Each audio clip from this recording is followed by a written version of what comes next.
Saludos, os doy la bienvenida a este vuestro canal. Voy a hablar hoy de los libros que han cambiado el mundo según Dietrich Schwanich. Este es un apéndice de las grandes obras de la literatura europea sobre las cuales hice algunos vídeos recientemente, que a su vez es una selección del libro La cultura, todo lo que hay que saber, la literatura europea. Bueno, pues vamos a ver cuáles son estas obras que comienzan con San Agustín de Aquino y terminan ni más ni menos que con Adolf Hitler, el autor de Mi lucha.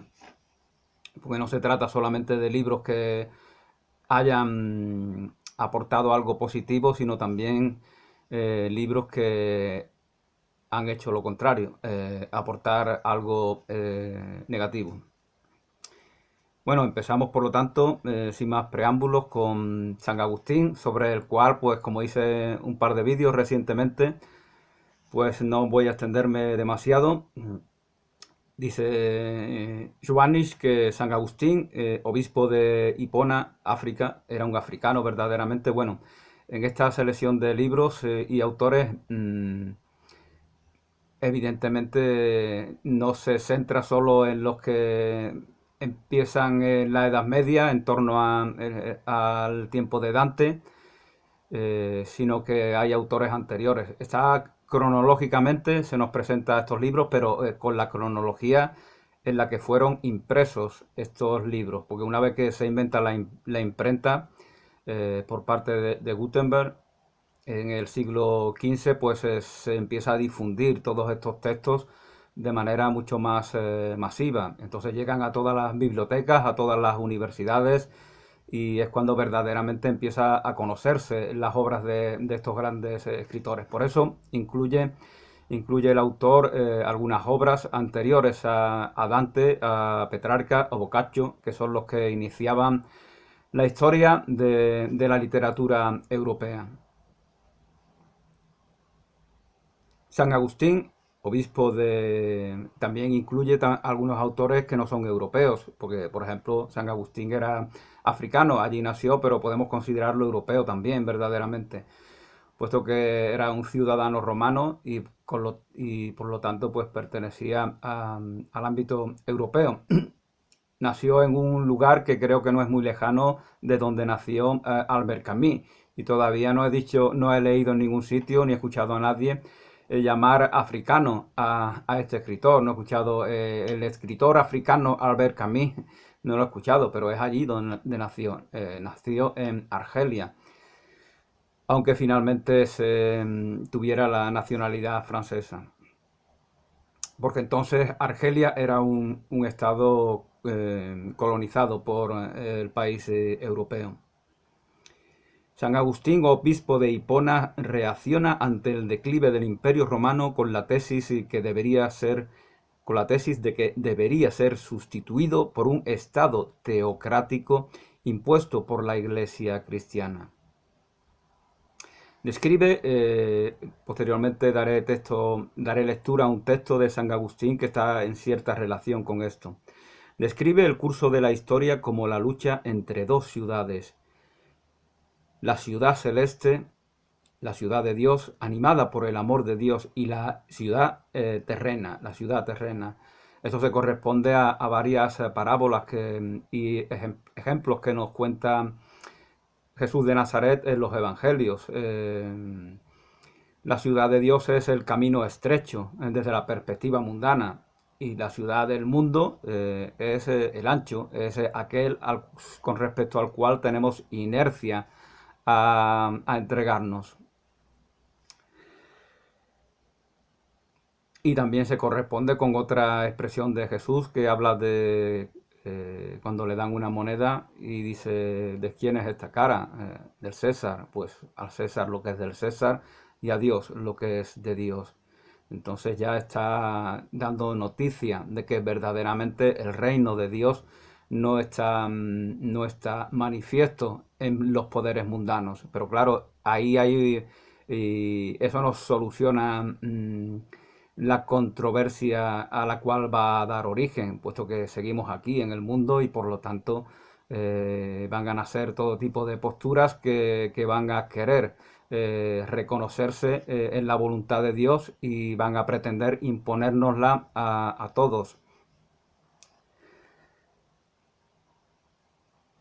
La ciudad terrena está determinada por el hombre. Estas dos están entrelazadas en la sociedad, pero la historia puede interpretarse como el cumplimiento de la voluntad de Dios. Realmente Lutero, sobre el cual también hablaremos en estos 70 libros, decía algo parecido, ¿no? De que el verdadero cristiano y la verdadera oración es la que nos permite reconocernos en la voluntad de Dios. Estos dos están entrelazados, estos dos reinos están entrelazados en la sociedad, pero la historia puede interpretarse como el cumplimiento de la voluntad de Dios de salvar a los hombres mediante la gracia. Así, San Agustín se convierte en el fundador de la filosofía de la historia que confiere el curso histórico, que confiere al curso histórico un sentido y una meta. Pues nos dice San Agustín, ya había hablado de este libro, San Agustín de Victorino Capánaga, que incluye una selección de textos del santo de Hipona, de la recompensa temporal con que Dios pagó las buenas costumbres de los romanos. También los romanos despreciaron los intereses privados por el bien común. Esto es en provecho de la república, de la cosa pública y del tesoro público. Resistieron a las tentaciones de la avaricia. Los romanos, dice San Agustín, resistieron a las tentaciones de la avaricia y contribuyeron, evidentemente habla del tiempo de esplendor del Imperio Romano, y contribuyeron al bien de la patria con un consejo libre, viviendo inculpablemente conforme a sus leyes, sin caer en los desórdenes de la voluptuosidad. Fijaos la cantidad de material literario y cinematográfico que pone a los romanos como unos pervertidos, unos degenerados. Eso me llama mucho la atención, ¿no? Que muchas veces los mismos que critican el cristianismo, que critican la doctrina cristiana, la tradición cristiana y adulan a los paganos, son los mismos que van a presentar como corruptos, como decadentes, como degradados a esos romanos que supuestamente reverencian. Con todos estos medios, como por verdadero camino, aspiraron a la honra, al imperio y a la gloria, y así fueron honrados en casi todas las naciones. Impusieron las leyes de su imperio a muchas gentes, y aun hoy gozan de mucha gloria y celebridad en los libros e historias de casi todo el mundo. No tienen pues motivos para quejarse del sumo y verdadero Dios, pues recibieron en esta vida su premio. Esto se corresponde a una cita del Evangelio. En el mundo tuvieron su recompensa, puesto que en el mundo la buscaron. De la doctrina de este capítulo, comenta Victorino Capánaga, puede colegirse que según San Agustín no todas las obras de los paganos fueron pecados. Practicaron ellos virtudes dignas de recompensa temporal. Por eso no es ni puede ser agustiniano el dicho de origen protestante que se le atribuye que las virtudes de los paganos fueron vicios brillantes. Los luteranos parece ser que difundían esta porque los luteranos de alguna manera tenían la pretensión de apropiarse de toda la tradición romana. No en vano los alemanes, los germánicos, los pueblos germánicos, ¿cómo escriben? Escriben utilizando el alfabeto latino, el alfabeto heredado de los romanos, y toda su ciencia, toda su filosofía les ha venido a través tanto de Roma como de Grecia. Entonces para ellos, y esto para el nazismo va a ser importante también, fijaos cómo se saludaban los nazis. Levantaban el brazo derecho y decían, hey, Hitler, ¿no? eso lo han usurpado de los romanos, que saludaban así a su César. Ellos querían, el nacionalsocialismo pretendía ser heredero, y esto distorsionando lo que dice Lutero, distorsionando lo que dicen otros filósofos, pensadores, poetas, músicos de la tradición germánica, lo van a ver en esa distorsión una justificación de sus pretensiones supremacistas.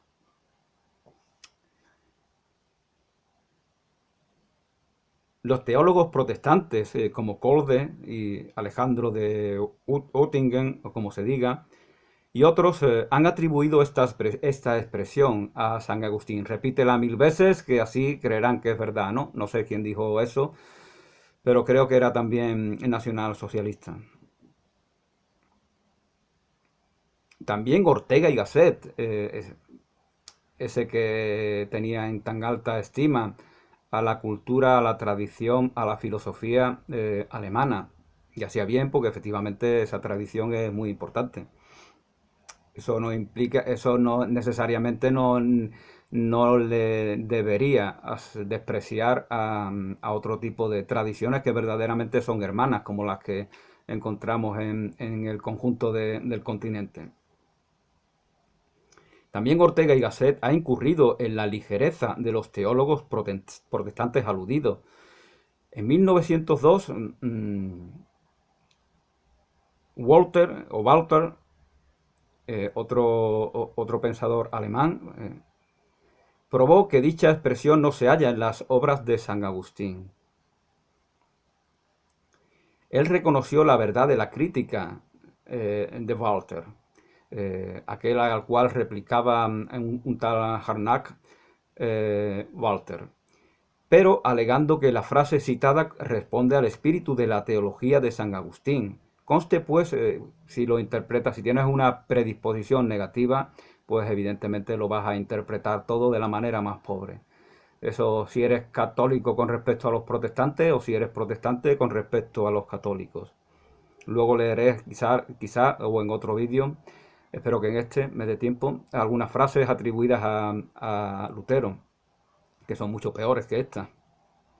Conste pues que ella no se encuentra en ninguno de los libros del santo, ni responde al espíritu de su doctrina.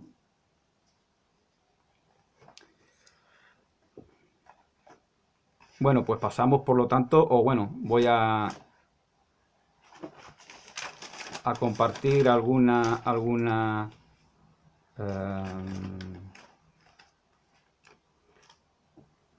frase más de este autor, San Agustín. La sociedad es la multitud de animales racionales vinculados entre sí por una ley.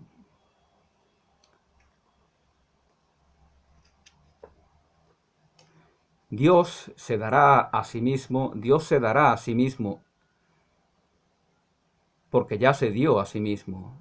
Dios se dará a sí mismo inmortal a los inmortales, porque ya se dio a sí mismo mortal a los mortales. Es decir, la crucifixión, la muerte de Dios es una evocación de la entrega que la creación, compartiendo su inmortalidad, hace el hacedor de su vida eterna. Así lo entiende San Agustín. Pasamos a otro autor, Justiniano, que escribió el Código Justiniano, gran compendio de este emperador de Oriente, emperador bizantino, ese imperio bizantino que se extendió también por gran parte una vez que hubo caído el imperio romano de Occidente, el de Oriente. Llegó incluso a expandirse a parte del sur de España. Aquí en las costas de Andalucía, también combatiendo probablemente a los vándalos o a otros pueblos germánicos, tuvo durante algunas décadas presencia ese imperio antes de que fuera ocupado por los visigodos, que posteriormente igualmente pues serían invadidos por los musulmanes. Este código justiniano es un gran compendio de este emperador de Oriente del derecho romano, que influyó en el desarrollo del derecho de toda Europa. Justiniano. Quien no recuerda la historia, voy a citar algunas citas de este emperador. Quien no recuerda la historia está condenado a vivirla de nuevo. Esto es una cosa que sigue vigente, ¿no? Esta famosa frase. Pero claro, ¿qué se entiende por historia? Esta frase suele ser muy manipulada, puesto que la repiten personas que están confrontadas ideológicamente. Básicamente yo creo que Justiniano se refería a la historia personal. Si no recuerdo mis errores, los caminos que me han llevado a cometer esos errores, si no recibo la lesión adecuada, pues voy a caer nuevamente en esos errores. Mantente en calma y gobernarás sobre todos. El reino de Dios pertenece a los mansos, es decir, lo mismo. El reino de Dios no está allende las estrellas, sino es una realidad. La ciudad de Dios, como decía San Agustín, es una forma también de convivir, de desenvolverse, de progresar en el mundo. Y dice Justiniano que es gracias a la calma como podemos gobernar, y gobernar sobre todo es servir sobre aquellos a los cuales estamos gobernando. Las cosas que dan miedo no deben evaluarse. Las cosas que dan miedo no podemos retenernos en evaluar. Eh, Podemos recurrir a ejemplo particular, ¿no? Yo, por ejemplo, hace muchos años iba por la calle, era muy tarde, en otro país, y vi lo que parecía, escuché como dos borrachos que parecía que me increpaban o algo. Entonces y me pareció que se bajaban hacia la carretera a coger algo que había en el suelo, que podrían ser piedras. Entonces yo empecé a tener cierto temor, ese miedo de que pudiera pasarme algo, pero yo continué caminando con normalidad.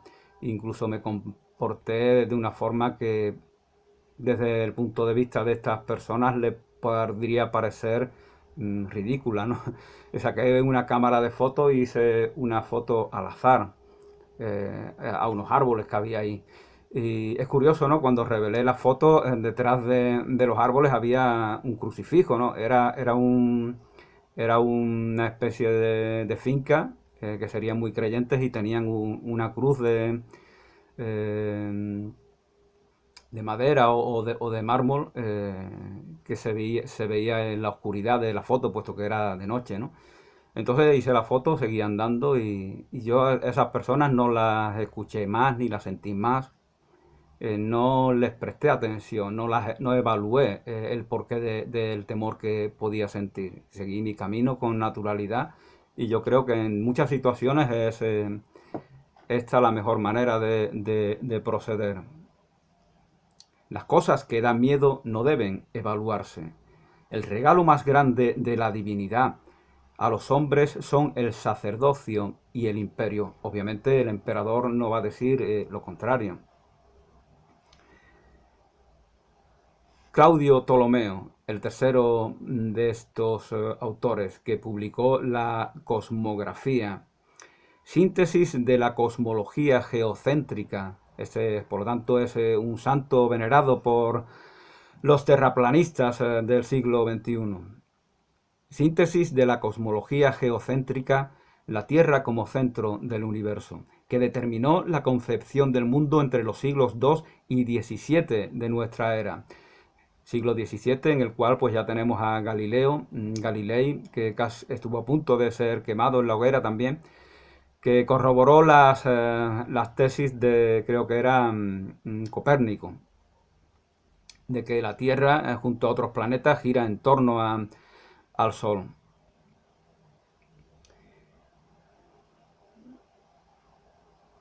Sus datos falsos sobre la extensión de Asia motivaron los viajes de Colón, o mejor decir, habría que decir mejor que motivaron que se equivocara.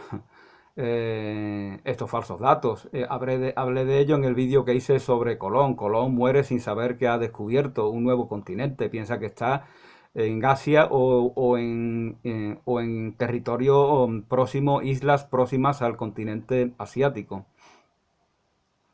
Lo que verdaderamente motivó el viaje de Colón fue la brújula. Cuando llegó la brújula y otros instrumentos de navegación, sobre esto entiendo poco, pero cuando llegaron estas herramientas, pues los marineros dejaron de sentir miedo, porque ya tenían un control, ya sabían por dónde iba.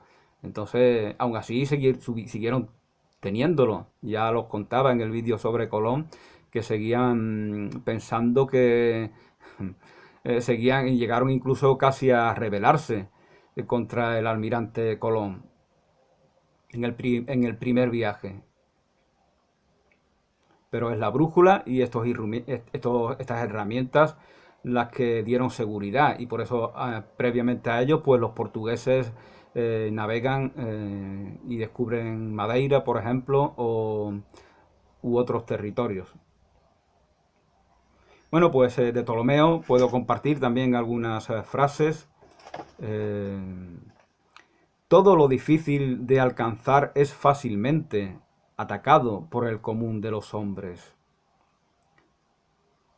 Un malhechor a menudo es alguien que ha dejado algo sin hacer y no siempre alguien que ha hecho algo. Un malhechor a veces es alguien que no cumple con lo que le compete hacer, no alguien que ha hecho algo malo en ocasiones.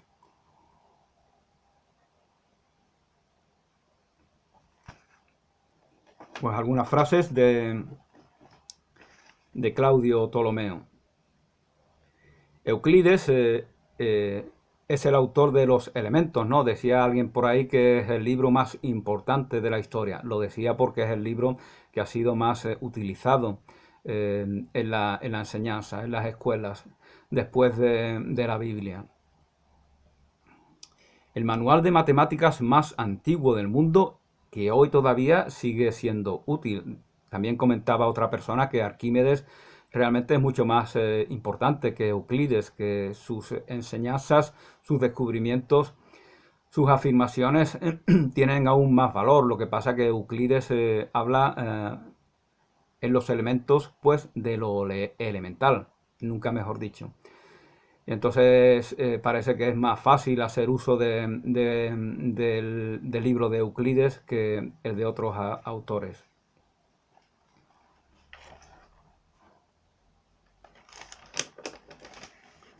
Euclides decía que las leyes de la naturaleza no son otra cosa que los pensamientos de Dios. Ya Euclides afirmaba esto hace más de 2000 años. La geometría es el fundamento de toda la ciencia física. Fue Euclides, parece ser, el que divulgó y explicó el teorema de Pitágoras. Las matemáticas son el lenguaje en el cual está escrito el universo. Una frase que también se la podría haber dicho el propio Pitágoras. La comprensión de las formas y de sus propiedades es la clave para comprender el mundo. Las matemáticas no existen solo para resolver problemas, sino también para revelar la elegancia. Las matemáticas revelan la belleza de la vida. La belleza es mucho más que algo especulativo. Evidentemente esto nos recuerda esa secta pitagórica que relacionaba la ciencia matemática con la música, con el universo, con la armonía, etcétera. La comprensión de un solo punto puede llevar a la comprensión de todo el conjunto. La comprensión de un solo punto puede llevarnos a la comprensión de todo el conjunto. Esto lo hacen grandes artistas en el Renacimiento, por ejemplo. Leonardo da Vinci comprende cuál es el proceso creativo que facilita al artista implementar su obra. Comprende el alma de esto, comprende su esencia y de esta manera puede aplicarlo para escribir poemas, para pintar cuadros, para diseñar planos arquitectónicos, para la filosofía, para la medicina, para todo. Porque y ahí sí se convierte en un hombre del Renacimiento que puede desenvolverse en infinidad de disciplinas. No es una capacidad superior, sino es una comprensión de que se puede llegar a la esencia común de muchas disciplinas, y de esa manera pues somos capaces de muchas cosas sin verdaderamente habernos esforzado en demasía, sino haber comprendido un punto esencial, que es ese punto al cual se refiere Euclides. La comprensión de un solo punto puede llevar a la comprensión de todo el conjunto. La geometría existe como una herramienta para descifrar los misterios del espacio y de las formas. Bueno, pues sigamos con otro libro, La Summa Teológica de Santo Tomás de Aquino.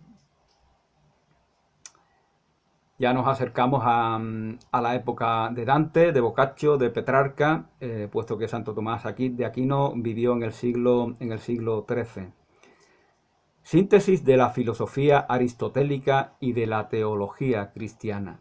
El tratado filosófico más importante de la Edad Media. Pues nos dice Santo Tomás de Aquino que las cosas que amamos nos dicen quiénes somos. Las cosas que amamos dicen quiénes somos verdaderamente.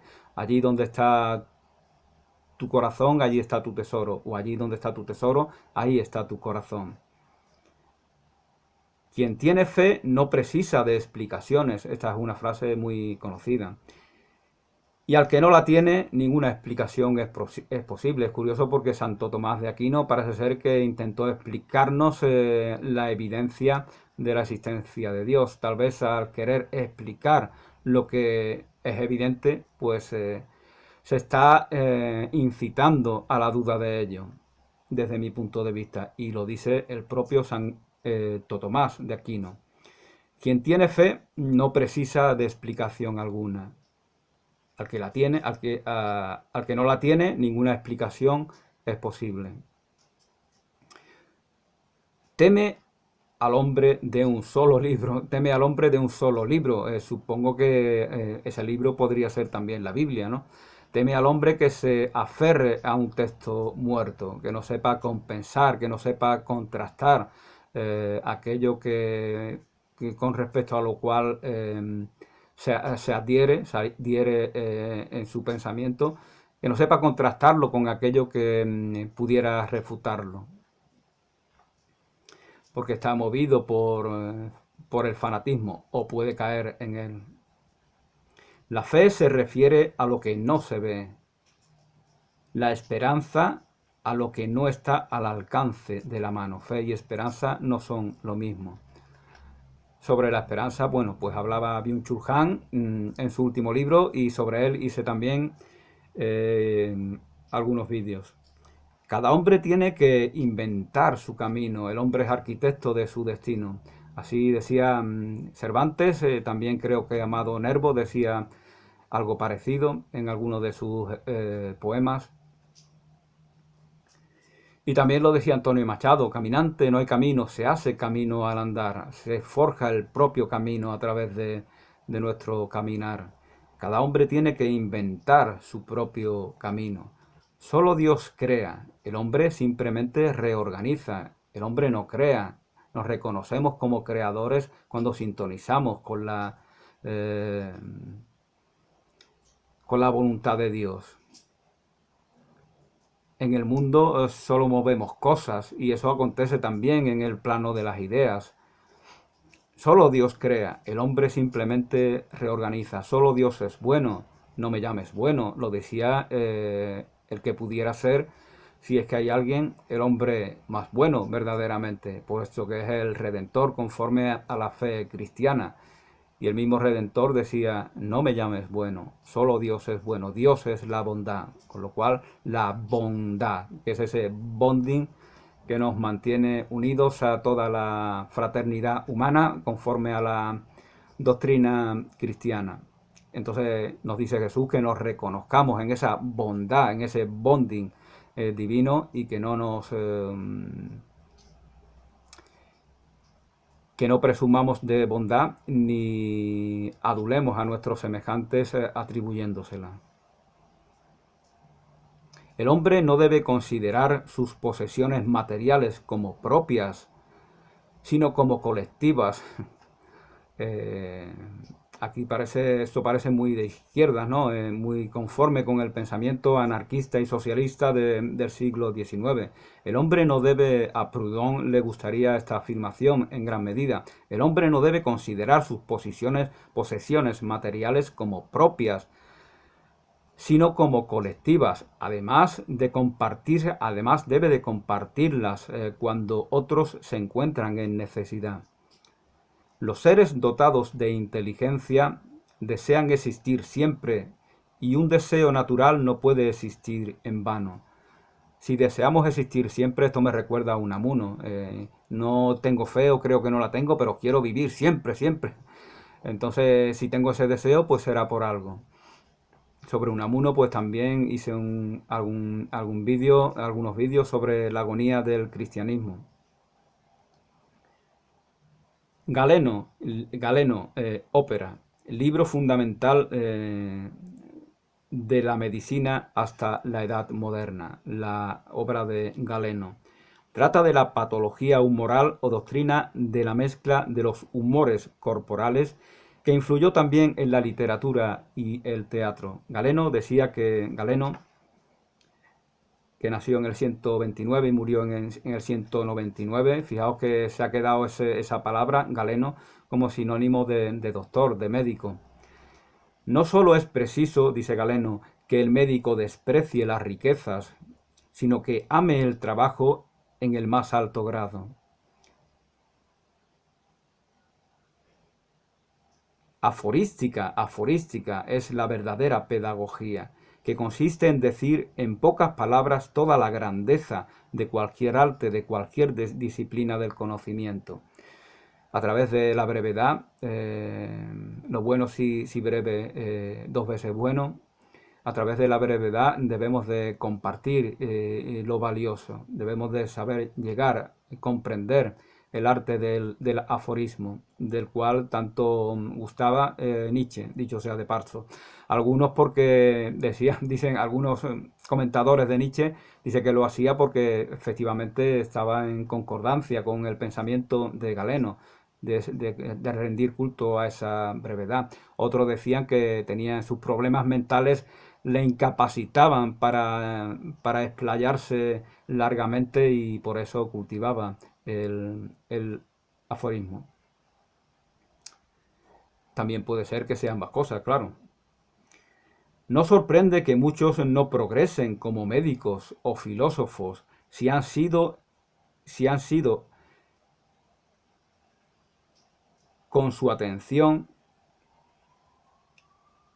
si han sido absorbidos por las exigencias de la vida cotidiana de la ciudad. Fijaos que aquí ya hay una crítica a la ciudad y a esa vida ociosa que se promueve en las futuras metrópolis. Si quieres progresar en la disciplina que ames, no puedes estar tomados por la vida evasiva que se fomenta en muchas urbes. Y desde mi punto de vista esto es fundamental para comprender la decadencia de Occidente, la degradación moral y de valores y de principios que se da en nuestra época desde mi punto de vista. Pues estas cosas dice Galeno. Y ya pasamos a otro autor, Plinio el Viejo. Va por cronología en cuanto, como comentaba, de impresión. Este libro pues fue impreso en 1496, por ejemplo. Historia natural de Plinio el Viejo. Enciclopedia de la ciencia de la antigüedad. Cita más de 400 fuentes griegas y romanas. Abarca todas las áreas del saber, de la física a la literatura, pasando por la agronomía, y de la geografía a la filosofía, pasando por la medicina. Fue el libro de consulta más importante de la Edad Media. Plinio el Viejo, que nos dice, por ejemplo,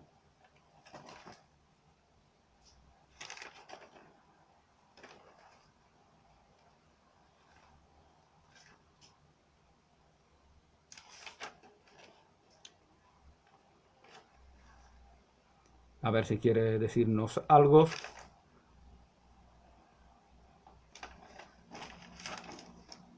Pues no dice nada. No he tomado ningún apunte sobre él. Bueno, tal vez si lo recuerdo en el próximo vídeo compartiré algunas citas de Plinio el Viejo. Pasamos a otro libro, que no es otro que la historia de Heródoto. Padre de la historiografía, describe la invasión de Grecia por los persas entre los años 490 al 479, entre otras muchas cosas. También describe, por ejemplo, la construcción de las pirámides. Heródoto, el historiador griego.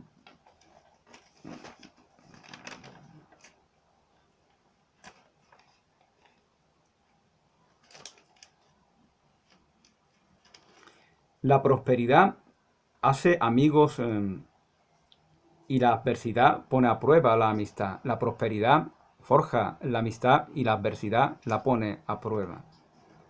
Pocos hombres son tan sabios como para preferir el útil reproche a la adulación engañosa. Desgraciadamente, el halago debilita, como dice el refranero.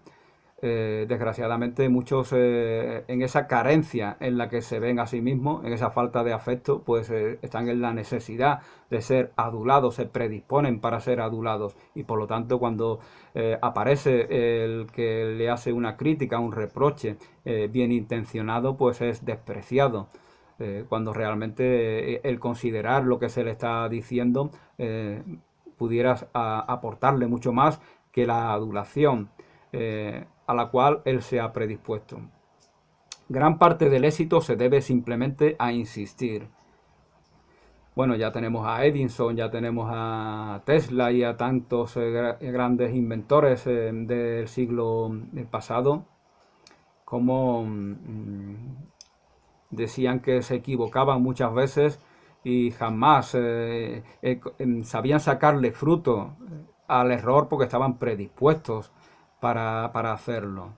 Cada desventaja tiene su ventaja, decía Johan Cruyff, el famoso entrenador y futbolista. Y ellos estaban predispuestos porque ya parten de un fundamento, de una certidumbre, de un auténtico de una auténtica estima de sí mismos, y por lo tanto no están temerosos del error, sino al contrario, están predispuestos a sacar el fruto máximo caso de que este error, a saber ver cuál es la enseñanza, cuál es el aporte, caso de que el error o la adversidad se les presente.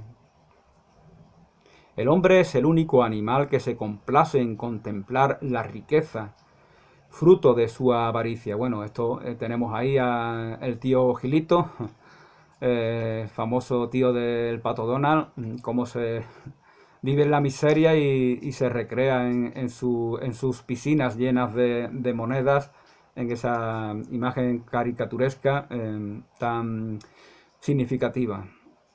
La guerra es la única maestra que nos enseña la verdadera naturaleza de la paz. Esto puede parecer un halago, una alabanza al conflicto bélico, pero verdaderamente parte desde otro punto de vista. No sabemos vivir en paz, no hemos comprendido la esencia de la vida pacífica comunitaria. Y eso inconscientemente nos predispone a la guerra. Y la guerra debemos saber ver en ella la enseñanza. Debemos reconocer que se ha dado no porque caprichosamente, por una caprichosa voluntad, se haya impuesto, sino que ha habido un error que ha forjado que tal conflicto se genere. Los jóvenes a veces yerran por su exceso de confianza en la razón. A veces los jóvenes yerran por su exceso de confianza en la razón y los viejos, los más maduros, por su exceso de confianza en la experiencia. La experiencia nos hace sabios y en la experiencia y a la experiencia se llegó a través de los errores, tal como se nos comentaba anteriormente. El único bien es el conocimiento y el único mal la ignorancia. El único bien el conocimiento, el único mal la ignorancia. Por eso quizá Eva decidió pegarle un mordisco a la manzana del árbol del conocimiento. Tu estado de ánimo es tu destino. Tu estado de ánimo es tu destino. Eso dice Heródoto. El destino del hombre está en la propia alma. Viene a decir lo mismo. Tu estado de ánimo es tu destino. Por eso los malhechores no saben manejarse en el sentido del humor. Eh, su estado de ánimo está siempre bajo, aunque sean cínicos, aunque aparenten cierta alegría, una alegría que siempre se sostiene en el desprecio de sus semejantes, que es consecuencia inevitable del desprecio que sienten por sí mismos. La guerra altera el orden de la naturaleza y hace que los padres entierren a sus hijos. La guerra, por lo tanto, no es algo natural, no es algo razonable, no es algo que debiera darse, puesto que hace que los padres tengan que enterrar a sus hijos, en lugar de lo contrario, que es que los hijos entierren a sus padres.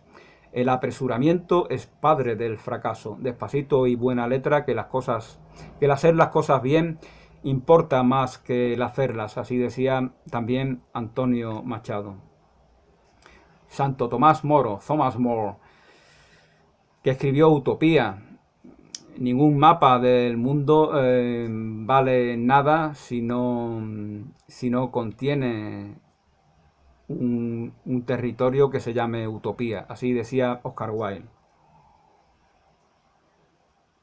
Utopía, que significa topos, utopía, que no está en ningún lugar, que no está en ningún lugar.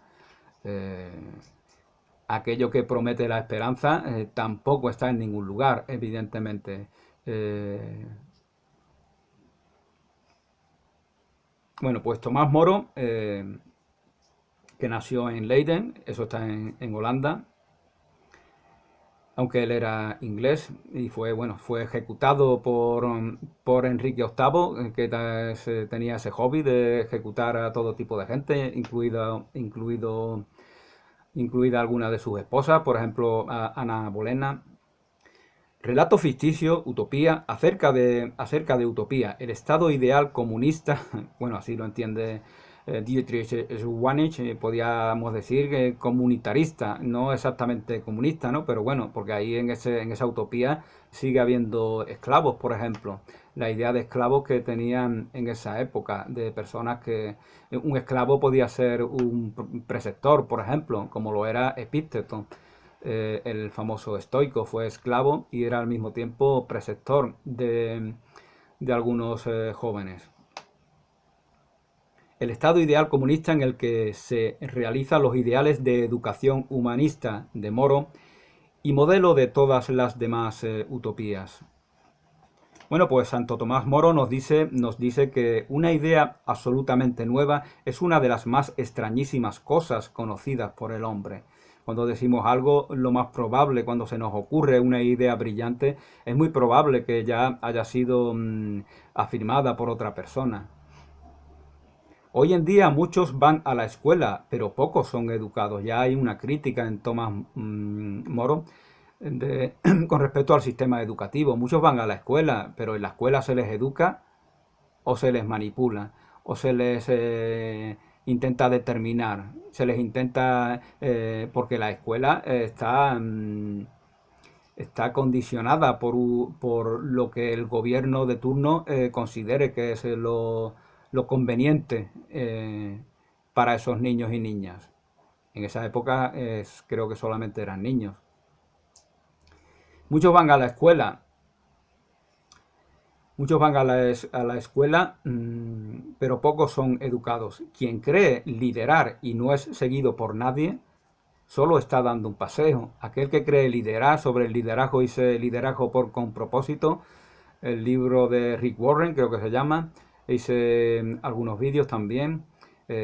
Si somos líderes es porque somos partícipes de una comunidad con respecto a la cual estamos ejerciendo ese liderazgo. Liderazgo que es siempre servicio a esa comunidad a la cual nos debemos. Aquel que lidera sin ser seguido por nadie está simplemente dándose un paseo, dice Santo Tomás Moro. La verdad mira a Dios, la verdad mira a Dios, la sabiduría contempla a Dios, la verdad mira a Dios, la sabiduría contempla a Dios, y de estos emana el deleite santo del amor. ¿De dónde viene el amor? Del matrimonio, de la verdad y de la sabiduría, que miran y contemplan a Dios. El orgulloso no soporta ser burlado. El orgulloso no soporta ser burlado, puesto que carece, como comentaba anteriormente, de sentido del humor. Cree que el sentido del humor es su cinismo, su actitud reactiva de desprecio hacia sus semejantes, que está en relación con el desprecio que con respecto a sí mismo tiene inconscientemente. Por eso el orgulloso es fácilmente se siente herido ante una pequeña broma burlesca. En cambio, la persona humilde pues no le importan que bromeen con ella, porque no se implica, no se lo toma como algo personal.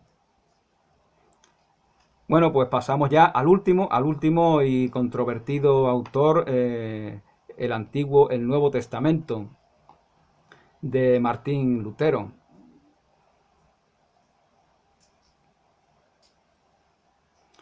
El libro más importante, el Nuevo Testamento y el Antiguo Testamento de Martín Lutero, que quitó y puso lo que, o quitó, mejor dicho, de estos testamentos lo que a él no le pareció adecuado. El libro más importante de la literatura alemana. Se convirtió en el punto de partida del desarrollo del alto alemán como lengua común de los alemanes y unificó su espacio cultural.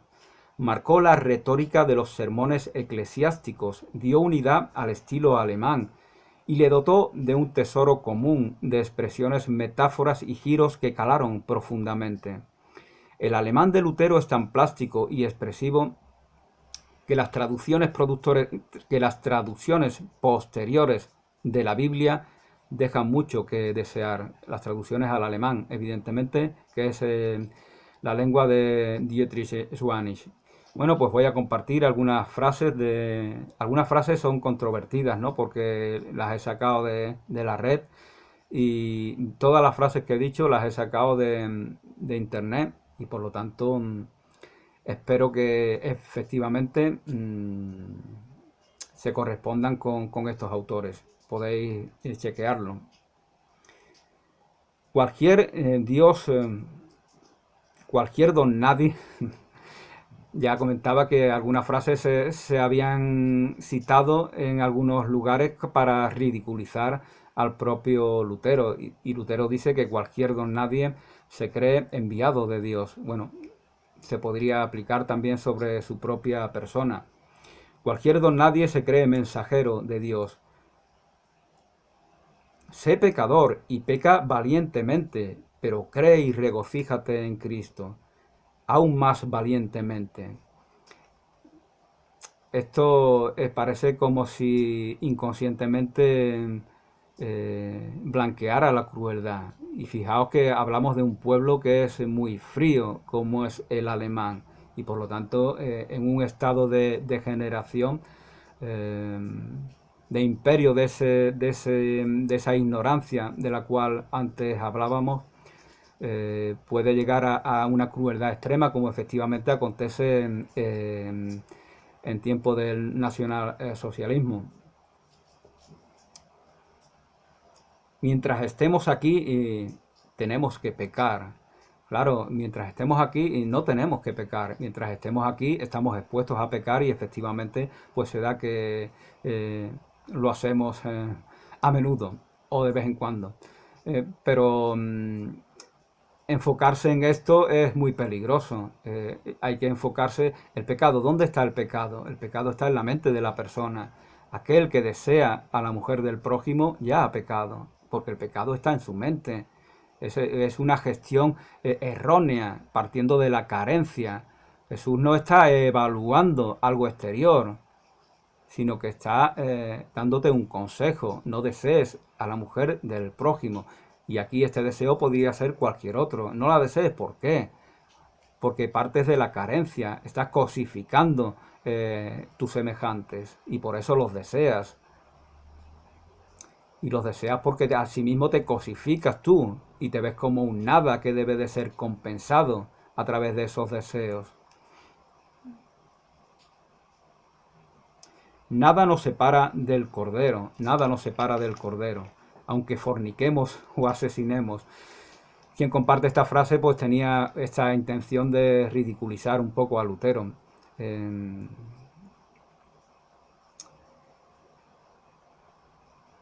A los herejes hay que quemarlos en el fuego, no discutir con ellos.